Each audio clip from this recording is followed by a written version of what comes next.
என்பதை நீங்கள் உணர வேண்டும் என்று கேட்டுக்கொள்கிறேன். நன்றி, வணக்கம். Thank you doctor Shilpa P Rangarajan அவர்களே. Now addressed by Padma Shri Dr. Nalli Kuppusamy Chetty, Chairman Nalli Silks and Jewellers. His Excellency Governor of Tamil Nadu, Honorable Justice Sri Jasti Charameswar, మరి ఉండే పెద్దలందరికీ నేను నమస్కారం చెప్పుకుంటాను. వచ్చేటప్పుడు సీఎంకి రెడ్డి గారి దగ్గర చెప్తే నువ్వు పోయి తెలుగులోనే మాట్లాడాలన్నారు. అంత ప్యూర్గా ఉండదు, మేము అర్థం చేసుకుంటాం మాట్లాడినారు. దానిలో కొంచెం ప్యూర్గా ఉంటుంది, మీరు క్షమించుకోలే.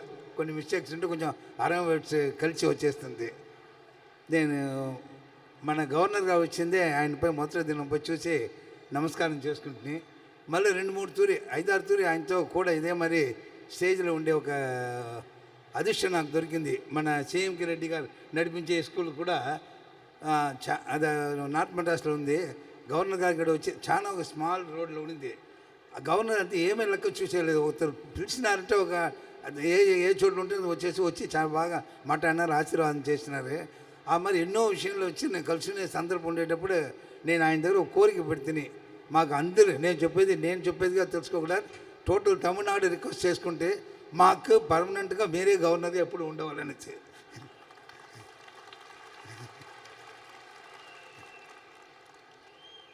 ఇంకొక విషయం, తెలుగు భాష గురించి 1-2 విషయాలు సీఎంకి రెడ్డి గారు చెప్పినారు. నేను దీనికి ముందర రామ్మోహన్ రావు గవర్నర్గా ఉండేటప్పుడు ఒక తూరి కచేరీకి వస్తానని చెప్పి వచ్చిన్నారు. ఆ పొద్దు బాలమురళీకృష్ణ కచేరీ. మీకు అందరూ సాధారణంగా కచేరీ పోయేటోళ్ళు తెలిసిన స్టేజ్లో మొత్తం పాటలు త్యాగరాజ కీర్తన పాడతారు. వాళ్ళకి ఎవరు పాడితేనే సరే త్యాగరాజ కీర్తన. కానీ ఇప్పుడు నేటికినం ఎప్పుడు లాస్ట్లో ఒక 2 ఐటమ్ అరౌండ్లో ఒక తుక్కడ మారి పాడేసి దాంతో కంప్లీట్ చేస్తారు. ఈయనకు చాలా ఆశ్చర్యం అయిపోయింది. ఈ మరి పాడిందే అప్పుడు బాలమురళీకృష్ణ అంటే ఆయన ఉండి ఆయనతో నమస్కారం చేసి పోయినాక మరుసటి దిన నాకు దీంట్లో నుంచి రాజ్భవన్ నుంచి ఫోన్ చేసి రమ్మని చెప్పి చెట్టి గారు అన్నారు. నేను పోయింటిని. పోయి స్కూల్కుండే నాకు నిన్న ఈ కచేరీకి వచ్చి ఉంటే నేను చెన్నైలో ఉండానా హైదరాబాద్లో ఉండానా నాకు అర్థం కాలేదు. నేను ఆంధ్రప్రదేశ్లో ఉండి ఒక కచేరీ ఉండే మరి ఉండింది. మొత్తం వచ్చి తెలుగే పాడినారే. నేను వస్తే నేను ఆ మరి పాడి లేదండి, ఎప్పుడే మేము నేటికి లేదు, ఎప్పుడు రేపు నుంచి ఉండి మీరు చూస్తుంటే కచేరీ అంటే కర్ణాటక సంగీతం అంటే త్యాగరాజ కీర్తన మెయిన్గా ఉన్నాం అనగా 1-2 మీతో పాడుతున్నటువంటి చాలా సంతోషపడిపోయినారు. దానికి ఆయన దగ్గర చెప్తే ఇది మొత్తం లేదు. 15th centuryలో I think 15th century Krishnadevarayalu ఉండేటప్పుడు అప్పుడు whole Tamil Nadu, Andhra Pradesh, southern part of Orissa అనగా south Malabar, north Malabar, south Kannada అంతా ఒకే ప్రదేశంగా ఉండింది. మద్రాస్ ప్రావిన్స్ అని చెప్పేసి ఆయన కాలంలో ఉండింది. ఆయన తర్వాత మద్రాస్ ప్రావిన్స్లో వచ్చింది. అప్పుడు వచ్చి ఆయన అక్కడి నుంచి ఇప్పుడు పక్కన జస్టిస్ గారు అడుగుతూ ఉన్నారు, మా మరి వీవర్స్, అదే మరి స్కల్ప్చర్స్, డాక్టర్స్ అనగా కార్పెంటర్స్ ఆ మరి అందరినీ సౌత్కి పంపించినారు. వచ్చేటప్పుడు మేము కంచెలు చెట్లు అవుతుంది. అప్పుడు ఇప్పుడు కూడా నడుస్తుంది. ఒక మెలటూరు ఒక విలేజ్ తంజావూరు పక్కన, అక్కడ భాగవత మేళ అని చెప్పి నడుస్తుంది. చాలా విశేషంగా నడుస్తుంది. దాంట్లో వాళ్ళ స్టేజ్లో వాళ్ళ యాక్టర్స్ మాట్లాడేది అన్నీ 15th century ఏం తెలుగో ఇప్పుడు కొంచెం మారి ఉండొచ్చు, ఆ తెలుగే వచ్చి మాట్లాడతారు ఇప్పుడు కూడా. దానికి రాజా వచ్చి వాళ్ళకి మాన్యంగా గ్రామాలంతా ఇచ్చున్నారు. ఎవ్రీ ఇయర్ మే నెలలో 3 days నడుస్తుంది. నేను కూడా ఒకసారి గవర్నర్ గారిని తొణపోవాలని చెప్పారు, ఎన్నో చేయడం తలుచుంటాను. ఆ మరి ఇక్కడ భేదం లేకుండా నడుస్తూ ఉంది. ఇంకొక విషయం చెప్పినారు, అది మొత్తం సీఎంకి రెడ్డి గారు వచ్చినారంటే నిలుపుతామని అర్థం చేసుకుని ఒకే విషయం ఆయన చెప్పిన సమాచారం అది మొత్తం నేను కంప్లీట్ చేసుకుంటాను. చెప్పిన అందరూ వచ్చి మన తెలుగు వాళ్ళైతే చాలా వాళ్ళకి తెలుగు రాయని తెలియదు, చదవని తెలియదు. మా సన్ దీని ముందరనే ఒకసారి చెప్తే, నా సన్ నేను చెప్పేది 40 years ముందు నడిచింది. ఒకసారి మాట్లాడుతున్నప్పుడు మన ఇంట్లో ఒకరు తెలుగు చదవని తెలియదు, రాయని తెలియదు, నేను నేర్చుకోపోతాను అన్నాడు. నేర్చుకోబోంటిని.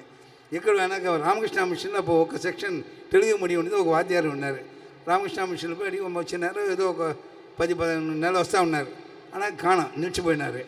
అలాగే ఏదో ఒక దినం చూసి నేను ఏరా వాద్యాలు వస్తూ ఉన్నారు, ఏం కాణంను మా భార్య ఎదురని. అది ఎందుకు అడుగుతారు, ఏమైంది ఇంటిని ఆయన వీడికి తెలుగు చెప్పేది నేర్పించడానికి పెడితే ఆయన వీడి దగ్గర అరవై పోసినారు. సో ఒక ఇది అట్టుపోయింది. అంటే అది ఉంది, మనసులో ఉంది, తెలుసుకుని. అయితే మద్రాసులో 60% వాళ్ళకి తెలుగు తెలుసును, రాయని తెలితే తప్ప. ఈవెన్ అరవ మాట్లాడేటప్పుడు బాగా తెలుగు మాట్లాడతారు. సో మనకి ఉండే గౌరవ మర్యాద ఎప్పుడు ఉంది. మా భారతి గారు వచ్చి అరవలో సుందర తెలుగుని చెప్పినారు, అందమైన తెలుగుని చెప్పి ఆయన పాడినారు.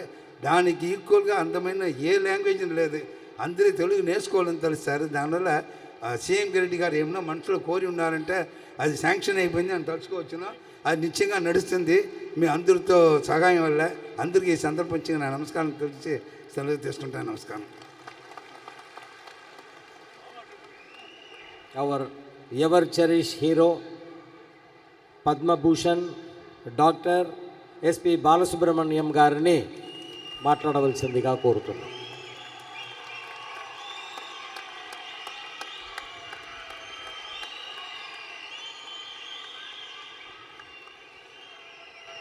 వేదిక మీద ఆసీనులైనటువంటి మహానుభావులు, గౌరవనీయులు రాష్ట్ర గవర్నర్ రోషయ్య గారు దంపతులకు, జస్టిస్ చలమేశ్వర్ గారికి, మిగతా వారి వారి రంగాల్లో లబ్ధ ప్రతిష్ఠులైనటువంటి మహానుభావులందరికీ నమస్కారం. విచ్చేసినటువంటి అశేష తెలుగు ప్రజానీకానికి నమస్కారం. ఎక్కువ వ్యవధి తీసుకోను. నేను దాదాపు 53 సంవత్సరాలుగా చెన్నైలో ఉంటున్నాను. మొట్టమొదటిసారి ఇంతమంది తెలుగు వాళ్ళని ఒక్కసారిగా చూసిన తర్వాత నాకు చాలా ఆనందం వేసింది, సంతోషం వేసింది. 52 ఏళ్ళుగా నేను తమిళనాడులో ఉంటున్నాను. అన్ని భాషలకు సంబంధించిన సినిమా పరిశ్రమ నాకు అన్నం పెడుతోంది, ముఖ్యంగా తమిళ పరిశ్రమ. ఏనాడు ఇబ్బందికరమైన పరిస్థితి ఎప్పుడూ రాలేదు, ఏ భాష వాళ్ళకు కూడా ఇక్కడ రాలేదు. మనం ఇవాళ కోరుకుంటున్నది ఏమిటి అంటే తెలుగు వాళ్లకు రావాల్సినటువంటి గుర్తింపు రావాలి అని. దానికి సంబంధించినటువంటి రాజకీయ పరమైనటువంటి విశేషాలన్నీ కూడా పెద్దలు మాట్లాడతారు, నాకు అంతగా తెలియదు. నేను మిమ్మల్ని కోరుకునేది ఒకటే, ప్రతి తెలుగువాడికి ఉండే ఒక చిన్న ఇబ్బందికరమైన పరిస్థితి ఏమిటంటే మిగతా వాళ్ళలాగా కాకుండా నేను తెలుగువాడిని, నా భాష తెలుగు అనేటటువంటి గర్వం తక్కువ. ఆ గర్వం కావాలి. గర్వపడండి, తెలుగు వాళ్ళైనందుకు గర్వపడండి. అలాగని మరొక భాషను తక్కువ చేయకండి. ప్రతి భాషకు దాని ముఖ్యత్వం ఉంది. కానీ మనం తెలుగు వాళ్ళమైనందుకు నేను తెలుగువాడిని గర్వపడండి. నలుగురిలో తెలుగు మాట్లాడడానికి సిగ్గుపడకండి. ఇప్పుడు చెట్టియార్ గారు మాట్లాడారు, కుపుసామి చెట్టి గారు, ఆయన నాకు కొంచెం మధ్య మధ్యలో తమిళం కలుస్తుంది అని. ఏ భాషలో కూడా మరొక భాష కలవకుండా పరిపూర్ణత లేనే లేదు. మీరు లాటిన్ దగ్గర నుంచి ఒక సంస్కృతాన్ని తప్పిస్తే ప్రపంచ భాషలన్నీ కూడా ఇరుగు పొరుగు భాషల్లో నుంచి కొన్ని పదాలు తీసుకుని వాడుతున్నవే తప్ప ఏది పరిపుష్టి అయిన భాష కానే కాదు. ఇప్పుడు మీరు ఆంధ్రదేశాన్ని తీసుకున్నా, తెలంగాణను తీసుకున్నా కూడా ప్రతి మండలంలో ఒక మాండలికం ఉంది. వాళ్ళు కూడా చాలా యాసలతో మాట్లాడతారు. మీరు తమిళ యాసతో మాట్లాడితే తప్పేంటి? మొహమాట పడకండి మీరు మాట్లాడడానికి. ఆయన డాక్టర్ గారు చెప్పినట్టుగా మనం తెలుగు వాళ్ళు అరవాళ్ళ కంటే కూడా తమిళం బాగా మాట్లాడతారని మాట్లాడాల్సిన అవసరం లేదు. మనకు తెలిసిన తెలుగులో మాట్లాడుకుందాం, తప్పే లేదు, అందులో ఏమీ తప్పు లేదు, అర్థం చేసుకుంటారు. రెండే విషయాలు, పద్యం అనేటటువంటిది తెలుగు వాళ్ళకి సొంతమైన ఒక గొప్ప విశేషం.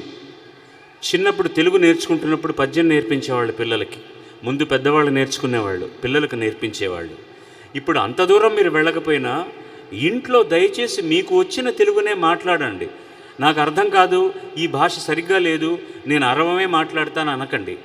బయటికి వెళ్ళండి. మీ వృత్తిరీత్యా మీరు తమిళం మాట్లాడవచ్చు, మలయాళం మాట్లాడవచ్చు, కన్నడం మాట్లాడవచ్చు, ఇంగ్లీష్ మాట్లాడవచ్చు. కానీ ఇంట్లో మీ పిల్లలతో మాత్రం తెలుగే మాట్లాడండి. తెలుగు నేర్పించడానికి ప్రయత్నించండి. ఒకవేళ రాయడం రాకపోయినా మాట్లాడడం, మీకు తెలిసిన భాషలో మాట్లాడండి. ఎప్పుడు వస్తీవి బా, వాడిదా ఈ దినం వచ్చినాడు, వాడి దగ్గర లీవ్ అడుక్కుని వస్తానని అనుకుంటాను, తప్పులేదు. అట్లే మాట్లాడండి. నాకు సంబంధించిన మా చిన్నాన్నలు, బాబాయిలు, మామయ్యలు మద్రాసులో ఉండేవాళ్ళు అట్లాగే మాట్లాడతారు. వాళ్ళతో కలిసి నేను మాట్లాడేటప్పుడు నా తెలుగు అట్లాగే ఉంటుంది. అందుకోసం అని చెప్పి మీరు సిగ్గుపడకండి, తెలుగువాడు అయినందుకు గర్వపడండి మీరు. అంతకంటే నేను వేరే అడిగేదేం లేదు. సీఎంకే రెడ్డి గారు ఒక ముఖ్యమైన విషయం చెప్పారు. అది చాలామందికి అర్థమైందో లేదో, మీకు అర్థమయ్యే భాషలో నేను చెప్తాను. జనాభా లెక్కల కోసం ఇంటికి వస్తారు అందరూ. మీ ఇంట్లో ఎంతమంది ఉన్నారు, ఏం చేస్తున్నారు అని అడిగినప్పుడు మీ మాతృభాష ఏమిటి అని అడిగినప్పుడు దయచేసి మీరు తమిళ్ నేర్చుకున్నాం కదా, మాతృభాష అంటే మాకు తెలియదు తమిళ్ అని చెప్పకండి. మా మాతృభాష తెలుగు అనే చెప్పండి. లేకపోతే లెక్కల్లోకి రాము. మనం ఎంతమంది ఉన్నామో తెలియదు ఎవరికి. దయచేసి ఇది ఎవరితోనూ పోరాడడం కాదు, మిగతా వాళ్ళు తక్కువ వాళ్ళని చెప్పడం కాదు. మనకు రావలసింది సంపాదించుకోవడానికి సంఖ్యాపరంగా మనం ఎంతమంది ఉన్నామని తెలియజేయాలంటే మన ఇంటికి ఈ జనాభా లెక్కల కోసం వచ్చిన వాళ్ళతో అడిగినప్పుడు మీ మాతృభాష ఏమిటి అంటే తెలుగు అని చెప్పండి. ఇది అబద్ధం కాదు, ఉన్నమాట, నిజం. అంతకంటే నేను చెప్పగలిగేది ఏమీ లేదు. దయచేసి మిగతా వాళ్ళు అన్నట్టుగా ఈ వేడి ఈ రోజుతో తగ్గిపోకూడదు. ముద్దు కృష్ణారెడ్డి గారు యాక్చువల్గా ఆయన ప్రాక్టీస్ను కూడా ఒకసారి నేనే అంటున్నాను, ఏమయ్యా పేషెంట్లు వదిలేసి నువ్వు ఎంతసేపు వీటి మీద పడుతున్నావని. నా పేషెంట్ల కంటే కూడా నా తెలుగు పేషెంట్లు నాకు ఎక్కువ అంటున్నాడు ఆయన. సామాన్యమైన విషయం కాదు. వైయక్తికమైన జీవితం అంటే పర్సనల్ లైఫ్లో ఉన్నటువంటి కాలాన్ని ఒక అద్భుతమైన కారణం కోసం ఖర్చు పెట్టడం అనేటటువంటిది గొప్ప త్యాగం. అది గొప్ప త్యాగం. ఆయన చేస్తున్నది చాలా త్యాగం. ఆయన మనవరాళ్ళతో ఇప్పుడు చాలా హ్యాపీగా ఆడుకోవచ్చు ఆయన. ఎందుకంటే ఆయన ఎన్ని గంటల సేపు పనిచేస్తాడో, ఎంత నిబద్ధతతో పనిచేస్తాడో, ఎంత డిసిప్లిన్గా పనిచేస్తాడో నాకు తెలుసు. 45 సంవత్సరాల స్నేహితం నాది. మా అన్నయ్య లాంటి వాడే. నా కష్టసుఖాల్లో, నా కుటుంబం కష్టసుఖాల్లో భాగస్వామి, అలాగే ఆయన కుటుంబ కష్టసుఖాల్లో కూడా నేను భాగస్వామిని. ఒక వ్యక్తి తెలుగు వాళ్ళందరి కోసం ఎంత పాటుపడుతున్నారంటే మీరందరూ గర్వపడమే కాకుండా, అరే ఆయన మన కోసం ఎంత కష్టపడుతున్నాడు కాబట్టి మనమందరం కూడా కలిసికట్టుగా ఐకమత్యంగా ఉందాం, ఏదన్నా చేద్దాం అనేటటువంటి ప్రక్రియలో తప్పకుండా ఉండండి. గర్వపడండి తెలుగు వాళ్ళైనందుకు. అది నేను ముఖ్యంగా చెప్పేది. ఒక మహానుభావుడు గవర్నర్గా ఉన్నాడు, మరొక మహానుభావుడు ఇవాళ సుప్రీంకోర్టు జస్టిస్గా ఉన్నటువంటి వ్యక్తి అక్కడి నుంచి మీ అందరి కోసం, మన భాష కోసం వచ్చారు ఇక్కడికి. గర్వపడాల్సిన విషయం, వారికి మన కృతజ్ఞులు అవ్వాల్సినటువంటి విషయం. ఇవాళ ఈ కార్యక్రమానికి సంబంధించి పనిచేసిన వాళ్ళందరూ కూడా ధన్యులు. వాళ్ళందరికీ కూడా ఒక తెలుగువాడిగా, నేను సినిమావాడిని కాదు, నేను కథానాయకుడిని కాదు, ఏదో పెద్ద పెద్ద మాటలు మాట్లాడేస్తారు. నేను తెలుగువాడిని, నేను తర్వాత భారతీయుడిని. ఈ భారతదేశంలో పుట్టినందుకు గర్వపడుతున్నాను. ఒక తెలుగువాడిగా మొట్టమొదటి తెలుగు పాట పాడినందుకు గర్వపడుతున్నాను. ஒரு தமிழ்நாட்டில் வந்து எனக்கு கிடைச்ச ஒரு இந்த அபூர்வமான கௌரவத்துக்கு நான் ரொம்ப நன்றி கடன் పట్టిருக்கிறேன். అదేవిధంగా కన్నడంలో, మలయాళంలో, పంజాబీలో, వేరే ఏ భాషల్లో పాడినా కూడా వాళ్ళందరూ నాకు ఇచ్చిన గౌరవానికి వాళ్లకు నేను చిర రుణగ్రస్తుడిగా ఉంటాను. భారతీయుణ్ణి, తెలుగువాణ్ణి, ఈ రెండు విషయాలకు మాత్రం నేను చాలా చాలా గర్వపడుతూ, విశ్వనాథ సత్యనారాయణ గారు ఆయన మొట్టమొదటి కావ్యం ఆంధ్ర పౌరుషంలో ఆయన చేసిన తొలి రచనలోని ఒక పద్యాన్ని పాడి మీకు వినిపిస్తాను. నేను మిమ్మల్ని కోరేది ఏంటంటే, ఈ పద్యం మాకు అర్థం కాలేదు అనుకుంటారు కదా, ఈ పద్యం కోసం వెతకండి, ఎక్కడ దొరుకుతుందో తెలుసుకోండి, దాని అర్థాన్ని తెలుసుకోండి. అందుకని నేను అర్థం చెప్పాను, పద్యం మాత్రం మీకు పాడతాను. ఈ పద్యం పాడుతున్నందుకు నేను చాలా గర్వపడుతున్నాను. గోదావరి పావనోదార వాహ్పూరమఖిల భారతము మాదన్ననాడు, తుంగభద్రా సముత్తుంగ రావముతోడ కవులగానము శృతి కలయునాడు, పెన్నానది సముత్పన్న కైరవదళ శ్రేణిలో తెంగు వాసించునాడు, కృష్ణా తరంగ నిర్నిద్రగానముతోడ శిల్పము తొలి పూజ చేయునాడు, అక్షర జ్ఞానమెరుగదు ఆంధ్రజాతి, అక్షర జ్ఞానమెరుగదు ఆంధ్రజాతి, విమల కృష్ణానదీ సైకతములయందు కోకిలపు పాట పిచుక గూండ్లు కట్టి పేర్చుకున్నది పూర్ణిమా నిశలయందు,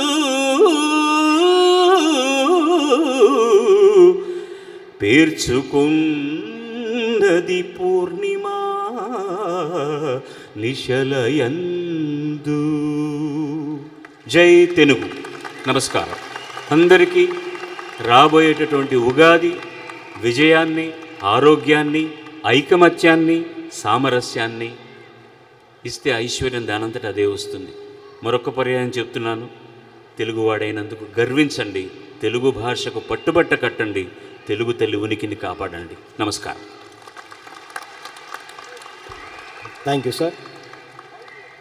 Now, addressed by the special guest, our Honorable Justice, Sri Jasti Chalameshwar Garu, Honorable Judge, Supreme Court of India.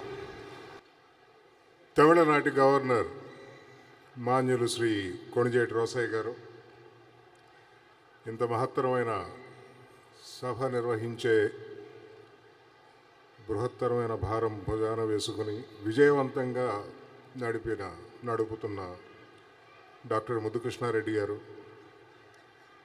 వేదికను అలంకరించిన పెద్దలు, ప్రతిభామూర్తులు, సభలో ఆసీనులైన నా తెలుగు సోదర సోదరీమణులందరికీ నమస్కారం.